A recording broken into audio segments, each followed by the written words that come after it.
윤석열 정부의 마지막을 점검하고 새롭게 출범한 이재명 정부의 시작을 여는 국정감사가 오늘로 마무리됩니다. 그래서 당부 겸 소회를 말씀드리겠습니다. 지난 3년간 윤석열 정부의 독단적이고 불통의 정책 추진으로 필수 의료, 공공의료, 지역의료가 죽어가고 있습니다. 국민들은 이런 현실을 두고 의문만이 가득합니다. 돈이 없어 치료를 받지 못하는가? 농촌이라서 치료를 받지 못하는가? 의사가 없어 응급실 뺑뺑이라다 사람이 죽어가는데 진짜 어쩔 수 없는가? 비급여 진료로 의료비는 급증하고 통제받지 않고 시장 질서를 왜곡하는 의약품들이 넘쳐나고 사무장병원, 과잉진료, 무분별한 약물 처방, 부당 청구 등으로 건보 재정이 줄줄이 새나가고 있는데 왜 국가는 이를 해결하지 않는가? 또한 과거로부터 단추를 잘못 끼운 정책을 방치해서 발생한 문제점도 많습니다. 의약분업 당시 의사인력을 감축하고 성분명 처방을 하지 않아 발생한 부작용, 한약부쟁 당시 한약분업을 하지도 않을 거면서 한약사를 만들어 발생한 부작용 등 갈등과 분쟁이 뻔하니 예견되는데 보건당국은 직능 간의 갈등으로 치부하면서 그 부작용을 애써 외면한 채 20, 30년 세월이 낭비했고 그로 인한 상처는 골마 터져나오고 있는 실정입니다.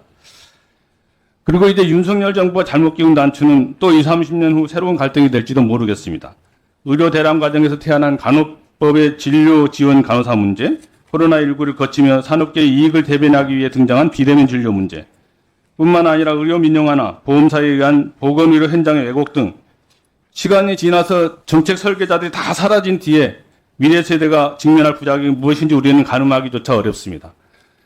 응급실을 찾아서 또 약국을 찾아서 뺑뺑이를 돌지 않아도 되는 세상, 어디에 살든 동등한 의료 서비스를 충분히 제공받을 수 있는 세상, 의사 중심이 아닌 모든 보건의료인이 협력하여 환자를 돌보는 세상, 민간이 9, 공공이 1도 안 되는 비정상적인 구조가 아니라 공공의료가 중심인 세상, 우리가 가야 할 방향은 분명하다고 생각합니다. 누구의 이익이 아니라 직무의 이익을 대변하는 것이 아니라 국민을 위해 의료의 공공성이 최대한 보장되는 방향을 찾고 그 길을 위해 나아가야 한다고 생각합니다.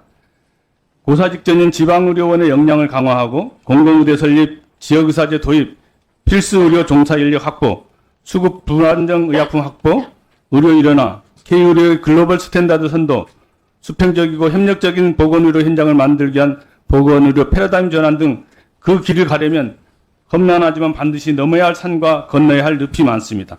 새로운 이재명 정부의 보건당국은 더 이상 손을 놓고 있지 않았으면 합니다.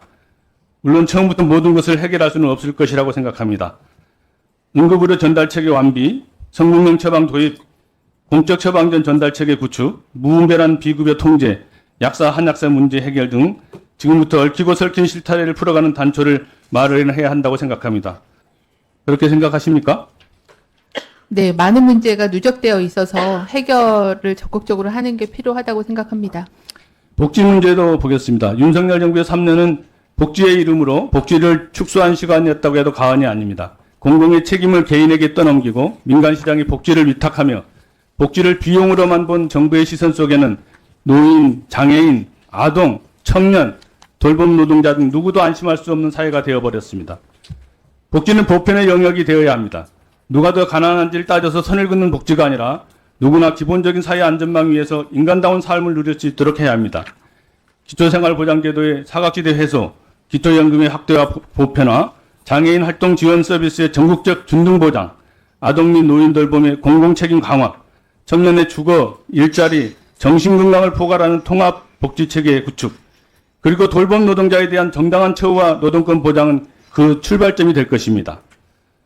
좀 전에 참고인 얘기처럼 권리중심 중증장애인 일자리가 보장되는 복지는 시혜가 아니라 권리입니다.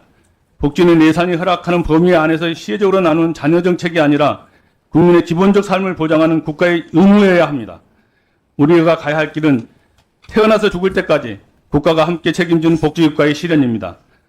자살하지 않아도 되는 사회, 아이들의 웃음소리가 넘치고 노후소당이 보장되는 나라, 전 국민을 대상으로 하는 지역사회 통합 돌봄체계, 필요할 때 누구나 이용할 수 있는 공공 돌봄 인프라, 혼자 살아도 외롭지 않고 소외되지 않는 복지국가, 차별 없는 세상, 건강한 사회를 위해 이재명 정부의 복지당국은 기본 돌봄을 중심축으로 복지정책의 대전환을 이뤄야 한다고 봅니다. 어떻게 생각하십니까? 네, 말씀하신 부분들 다 중요한 정책이고요. 이제 국정과제에 많은 부분이 들어와 있어서 저희가 세부적으로 추진 계획 잘 수립해서 진행하도록 하겠습니다. 예, 아무튼 태어나서 죽을 때까지 어디에 살든 양질의 충분한 의료, 양육 서비스를 받고 국가의 책임하에 돌봄을 보장받다가 존엄하게 죽을 수 있도록 하는 것, 그런 공동체를 실현하거나 적어도 그 단초를 만들어내는 것, 그것이 우리에게 주어진 시대적 소명이라고 생각합니다. 단기적 성과나 보여주기식 정책이 아니라 생애 전 주기를 책임지는 지속 가능한 복지 체계를 만들고 국민의 생명과 복지, 존엄을 지키는 일에 장관님을 비롯한 질병청장, 식약처장, 그리고 배석하신 모든 공직자들께서 혼신의 힘을 다해 주시기를 당부드리겠습니다. 그렇게 해 주시겠습니까? 예, 그렇게 하겠습니다.